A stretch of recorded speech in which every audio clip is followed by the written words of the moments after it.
بسم اللہ الرحمن الرحیم۔ السلام علیکم۔ تمام بڑے علماء کرام اس بات پر متفق ہیں اور اس میں کوئی شک نہیں کہ اللہ نے زمین اور آسمان اور جو کچھ ان کے درمیان ہے سب کو 6 دنوں میں پیدا فرمایا۔ لیکن یہاں ایک بات قابل غور ہے کہ ان 6 دنوں سے مراد وہ دن ہیں جنہیں ہم دنیا میں شمار کرتے ہیں، یا وہ دن مراد ہیں جن کے بارے میں قرآن اور سنت میں آیا ہے کہ ہر دن 1000 سال کے برابر ہے۔ یہ ایک ایسا سوال ہے جس پر علماء کے درمیان بظاہر اختلاف موجود ہے، لیکن یہ اختلاف کائنات کی تخلیق کے واقعے یا حقیقت پر نہیں ہے، بلکہ یہ اختلاف صرف دن کے مفہوم پر ہے۔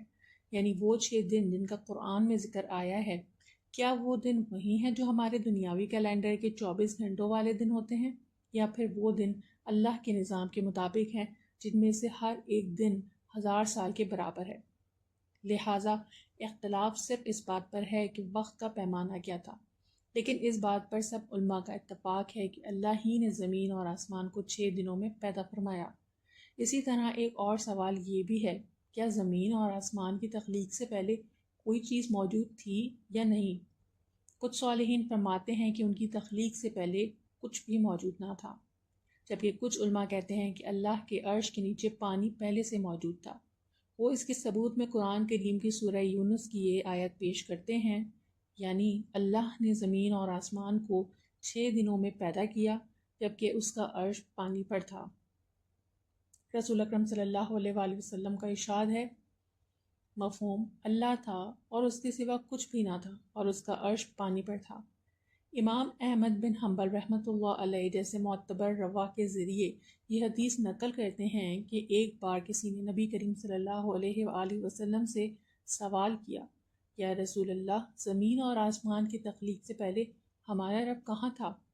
آپ نے فرمایا، وہ ایک ایسی حالت میں تھا کہ نہ اوپر کچھ تھا نہ نیچے، صرف خلا تھا، پھر اس نے پانی پر اپنا عرش پیدا فرمایا۔ یہ روایت مختلف مشہور محدثین سے بھی منقول ہے۔ امام ترمذی نے اسے حسن قرار دیا ہے، لیکن اس میں ایک اہم اختلاف ہے، سب سے پہلی مخلوق کیا تھی؟ اس بارے میں علماء کی مختلف رائے ہے۔ آئیے اب ہم ان کی رائے جانتے ہیں۔ کچھ علماء کہتے ہیں کہ سب سے پہلے قلم کو پیدا کیا گیا۔ جی ہاں، وہی قلم جس نے اللہ کے حکم سے پوری کائنات کے تمام واقعات کو ابتدا سے قیامت تک لکھ دیا۔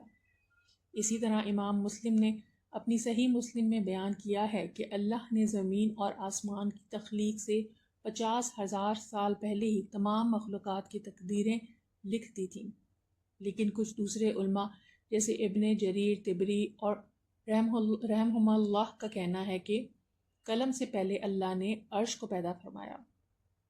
ابن جریر اور بعض متاخرین علماء کا ایک اور قول بھی ہے کہ اللہ تعالیٰ نے عرش سے پہلے پانی پیدا فرمایا تھا۔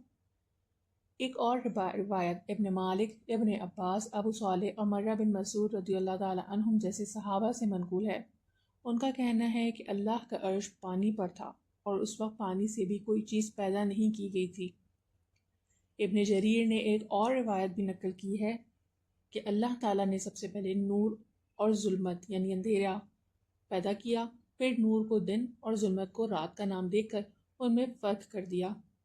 کچھ اقوال میں ہے کہ اللہ نے قلم، پھر اس کے بعد عرش، پھر ہوا، ظلمت اور پھر پانی کو پیدا کیا اور پھر پانی پر اپنا عرش قائم فرمایا۔ واللہ عالم بالصواب۔ یہ تھیں وہ تفصیلات جو قرآن، حدیث اور اقوال سلف سے ہمیں حاصل ہوتی ہیں۔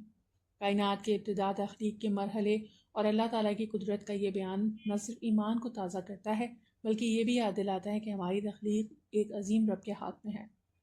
اگر آپ کو یہ معلومات پسند آئی ہوں تو ویڈیو کو لائک اور شیئر ضرور کریں، اور مزید ایسے ہی ایمان افروز موضوعات کے لیے ہمارے چینل کو سبسکرائب کرنا نہ بھولیں۔ السلام علیکم ورحمۃ اللہ وبرکاتہ۔